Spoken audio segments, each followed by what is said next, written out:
तुम जलन बरकरार रखना, हम जलवा बरकरार रखेंगे।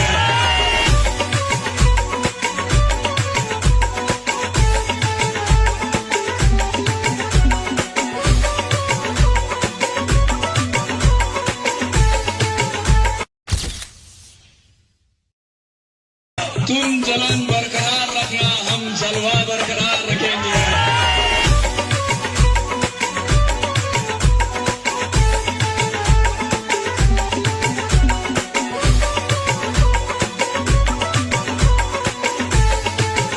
तुम्ही जो आता फ्रीमध्ये व्हिडिओ पाहिला तो क्रिएट करणं अगदी सोपं आहे। सर्व एडिटिंग तुम्हाला आपण ह्या व्हिडिओमध्ये सांगितलं आहे। चॅनलवरती कोणी नवीन आलं असेल तर चॅनलला सबस्क्राईब करायला विसरू नका। आता तुम्हाला काय करायचं, व्हिडिओ क्रिएट करण्यासाठी कॅपकट एकदम ओपन करून घ्यायचं आहे। तर स्क्रीनवरती पाहू शकाल की आपण कॅपकट ओपन केलं। कॅपकट ओपन केल्यानंतर न्यू प्रोजेक्टचं ऑप्शन आपल्याला मिळून जाईल, त्यावरती क्लिक करायचं आणि इथूनही ना सिम्पली बीटमा व्हिडिओ आपण दिलाय तो तुम्हाला इथून ॲड करायचा आहे। हा बीटमा व्हिडिओ तुम्ही ॲड केल्यानंतर त्याच बीटमा व्हिडिओवरती क्लिक करायचं। खाली थोडं तर स्क्रोल केल्यानंतर तुम्हाला एक्स्ट्रा कोडचं ऑप्शन आहे त्यावरती क्लिक करायचं आहे। त्याच्यानंतर तुम्हाला खाली रेशोचं ऑप्शन असेल त्यावरती क्लिक करून 9.16 बॉक्स सिलेक्ट करायचा आणि बरोबर चिन्हावरती क्लिक करायचं आहे। आता हा जो बीट मोड आहे त्यामध्ये आपण बीट द्या, तर ह्या बीट आपल्या जिथून चेंज होतील तिथून व्हिडिओ स्प्लिट करायचा आहे। तर पहिली बीट आपली इथे चेंज होते, तर ठीक आहे। तर ह्याच व्हिडिओवरती क्लिक करून पहिला ऑप्शन स्प्लिटचा त्यावरती क्लिक करा। ह्याच्या पुढची बीट आपली इथे चेंज होते, ह्याच व्हिडिओवरती क्लिक करू तर स्प्लिट करूया। ह्याच्या पुढची बीट आपली इथे चेंज होते, तर सिम्पली ह्याच व्हिडिओवरती क्लिक करू तर स्प्लिट करूया।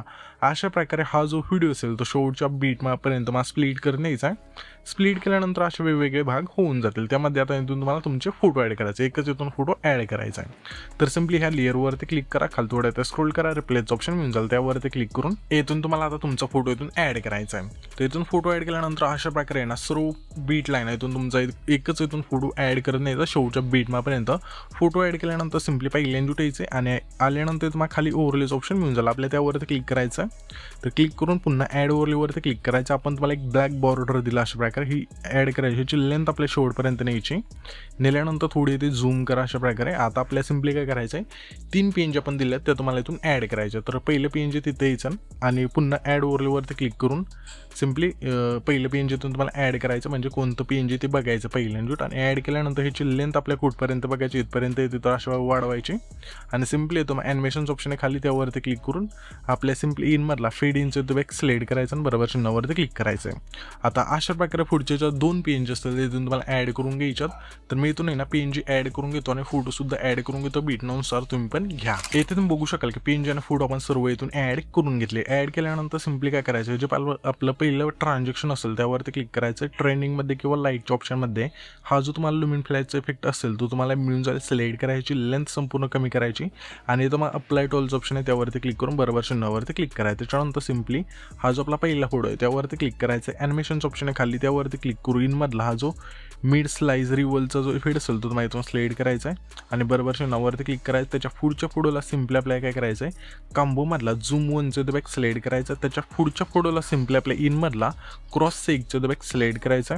त्याच्या पुढच्या फोटो सिम्पली आपल्या इनमधला ऊसचा जो इफेक्ट असेल तो इथून स्लाइड करायचा। पुन्हा आपल्या त्याच्या पुढच्या फोटो सिम्पली कांबोमधला वेवचं तो बॅक स्लाइड करायचा। त्याच्या पुढच्या फोटो सिम्पली कांबोमधला पॉपिंग कॅन्डीचं तो बॅक स्लाइड करायचा। त्याच्या पुढच्या फोटो सिम्पली कांबोमधला स्लिप अँड स्लाइड 1चं तो बॅक स्लाइड करायचा। त्याच्या पुढच्या फोटो कांबोमधला स्लिप अँड स्लाइड 2चं तो बॅक स्लाइड करायचा। पुन्हा आपल्या त्याच्या पुढच्या फोटो सिम्पली इनमधला रॉक होरिझॉन्टल हा जो इफेक्ट असेल तो इथून स्लाइड करायचा आहे। पुन्हा आपल्या त्याच्या पुढच्या फोटो सिम्पली आपल्या इनमधला अनफोल्ड जो इफेक्ट असेल तो इथून स्लाइड करायचा आहे। पुन्हा आपल्या त्याच्या पुढच्या फोटो सिम्पली आपल्याला आहे ना इनमधलाच क्रॉस सेकचा जो इफेक्ट असेल तो इथून स्लाइड करायचा आहे। पुन्हा आपल्या त्याच्या पुढचा फोटो आहे त्या फोटो सिम्पली कांबोमधला पॉपिंग कॅन्डीचं बॅक स्लाइड करायचा आहे। पुन्हा आपल्या त्याच्या पुढच्या फोटो सिम्पली कांबोमधला झूम 1चं बॅक स्लाइड करायचा आहे। पुन्हा आपल्या त्याच्या पुढच्या फोटो सिम्पली कांबोमधला वेवचं बॅक स्लाइड करायचा आहे। पुन्हा आपल्या त्याच्या पुढच्या फोटो सिम्पली कांबोमधला डिस्ट्रॉय स्ट्रेचचा जो इफेक्ट असेल तो तुम्हाला इथून स्लाइड करायचा आहे। इथून हे सर्व फोटोला इफेक्ट दिल्यानंतर सिम्पली पहिल्यांदा जुटायचं, खाली इफेक्टचं ऑप्शन आहे आपल्या त्यावरती क्लिक करायचं। पुन्हा व्हिडिओ इफेक्टवरती क्लिक करून ग्लिचच्या ऑप्शनमध्ये यायचं, यामध्ये मग इफेक्ट म्हणजे क्रोमॅटिक नावाचा तो तुम्हाला इथून स्लाइड करून बरोबर चिन्हावरती क्लिक करायचं आहे। ह्याची लेंथ आपल्या शेवटपर्यंत ठेवायची, ठेवल्यानंतर पुन्हा पहिल्यांदा जुटायचं, पुन्हा व्हिडिओ इफेक्टवरती क्लिक करून आपल्या हा जो लाईटमधला गॉड रेजचा इथून इफेक्ट असेल तो तुम्हाला इथून स्लाइड करायचा। ह्याची लेंथ सुद्धा आपल्या शेवटपर्यंत न्यायची। त्याच्यानंतर पुन्हा पहिल्यांदा यायचं आणि पुन्हा व्हिडिओ इफेक्टवरती क्लिक करून हे तुम्हाला इंट्रो आणि आउटरोमधला हा जो डायमंड झूमचा इफेक्ट असेल तो तुम्हाला स्लाईड करायची लेंथ आपल्या पहिले फोटो एवढी ठेवायची. त्याच्यानंतर सिम्पली हा जो आपला तिसरा फोटो जिथं पण स्प्लिट केला आहे तिथे यायचं आणि पुन्हा व्हिडिओ इफेक्टवरती क्लिक करून हे तुम्हाला सिम्पली पार्टीमधला हा जो ब्लॅक फ्लॅश 2चा इफेक्ट असेल तो तुम्हाला इथून सिलेक्ट करायची. लेंथसुद्धा शेवटपर्यंत न्यायची तिसऱ्या फोटोपासून. त्याच्यानंतर सिम्पली हा जो आपला 9 सेकंद आहे तिथला फोटो जिथं आपण स्प्लिट केला आहे तिथे यायचं आहे आणि व्हिडिओ इफेक्टवरती क्लिक करू सिम्पली स्प्लिटमधला हा जो कॉपी कटचा इफेक्ट असेल तो तुम्हाला इथून सिलेक्ट करायची. लेंथ आपल्याला आहे ना 9 आणि 10 सेकंद तिथल्या ज्या दोन्ही फोटोला ठेवायची. ठेवल्यानंतर सिम्पली हा जो आपला आहे ना 12 सेकंदाच्या तिथला फोटो आहे करेक्ट 12 सेकंद तिथे यायचं आणि व्हिडिओ इफेक्टवरती क्लिक करून हे तुम्हाला सिम्पली स्प्लिटमधला हा जो इफेक्ट असेल तो तुम्हाला इथून सिलेक्ट करायची. लेंथ आपल्याला काय करायची सिम्पली 15 सेकंदपर्यंत ठेवायची करेक्ट. त्याच्यानंतर सिम्पली हा जो व्हिडिओ असेल क्रिएट होऊन जाईल. तर हा जो आपण व्हिडिओ क्रिएट केला आहे तो सेव्ह करण्यासाठी तुम्हाला वरती एक्सपोर्टचं ऑप्शन आहे त्यावरती क्लिक करायचं आहे आणि सिम्पली तो तुमचा जो व्हिडिओ असेल तो एक्सपोर्ट होऊन जाईल.